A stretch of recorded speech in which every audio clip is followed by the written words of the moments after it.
Good evening, everyone. Happy Monday.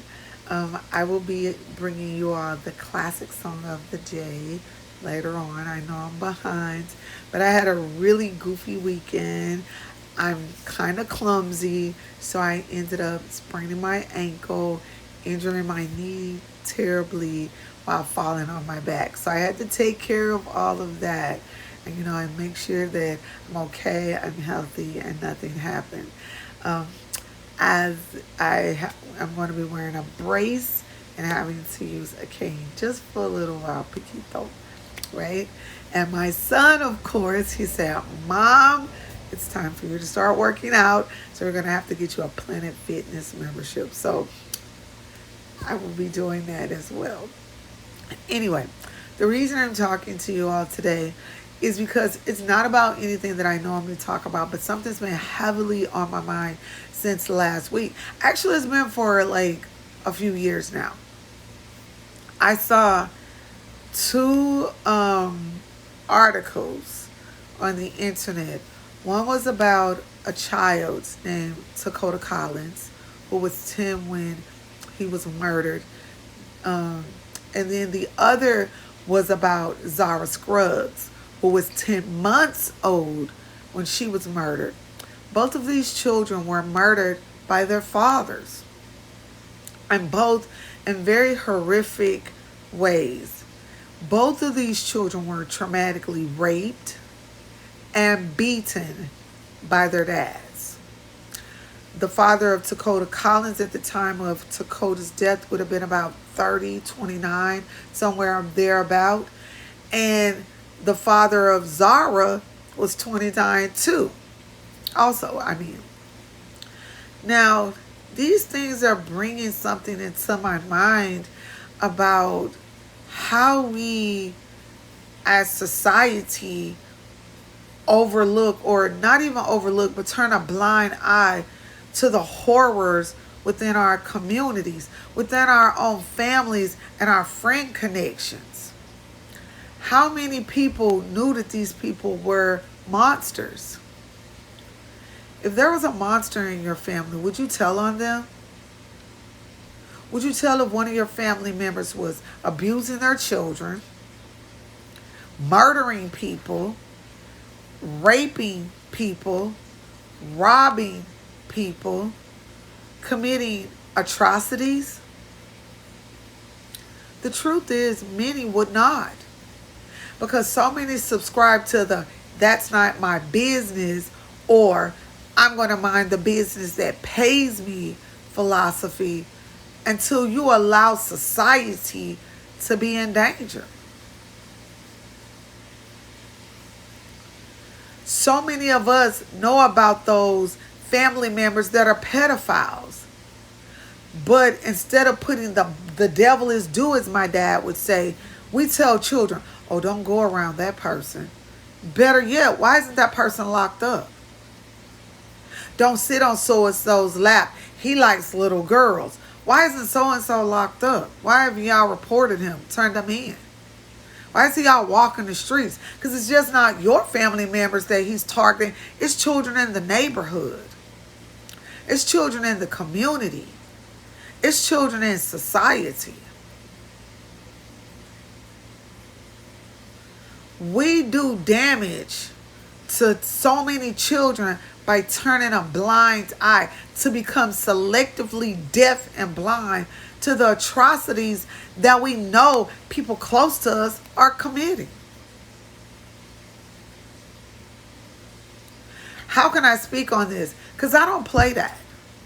Nobody in my family is going to be getting away with no nonsense and not even know that I'm not going to report you. Everybody knows I will report you.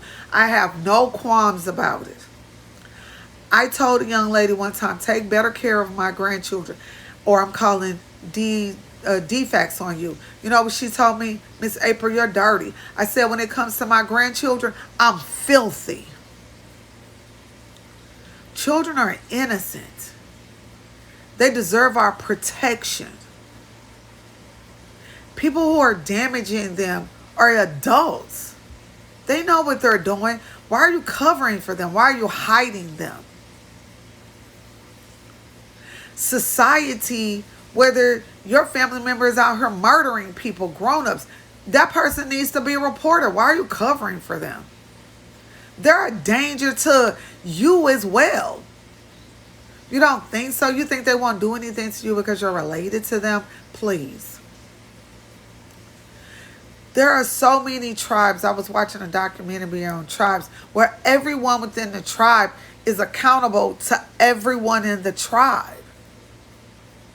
If somebody commits a crime or a heinous act, they are judged by the entire tribe, even their own family members. That keeps the tribe safe. That allows the children to have a wonderful childhood without all these mental health challenges that come from being preyed upon by adults or actually other children. Imagine that. A society, a community where everyone is held accountable to everyone else. Do you know how much safer this world would be? Because there would be nowhere for people to hide. Because you couldn't run to mommy and daddy or cousin or sibling or friend after you've committed a heinous act. Why? Because you know morally they're going to tell on you. They're going to report you. They're going to turn you in. Integrity dictates that we do what is best for others around us when no one is looking, when we're not pushed and forced.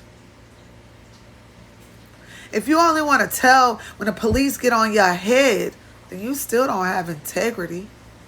Because integrity is me reporting you off the top when I find out what you're doing.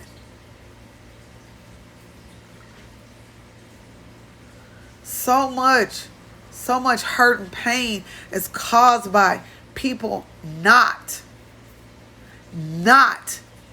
doing what is right. Yeah, and we blame society, but guess what? We are society. So you're to blame too. If you know that rapist family member of yours is out raping people, then shouldn't you be reporting it? If you know that your family member is abusing his or her children or his or her spouse, you're responsible for telling it. And don't go telling me about that. Well, they're going to be back with them. Okay, that might be true, but it's still up to you to do the right thing. My children will tell you, you can't be beating on nobody in front of me. I'm going to lose my mind. I am going to be like, stop. Yes, I will. My children have literally watched me do it.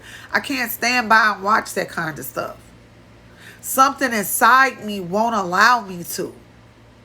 But what's inside of y'all?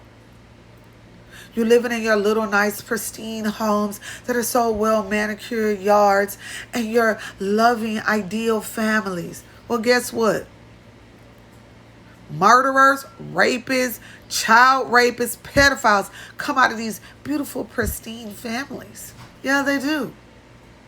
Yep. Within your family is a monster. Trust and believe. Evil is real. It is very real.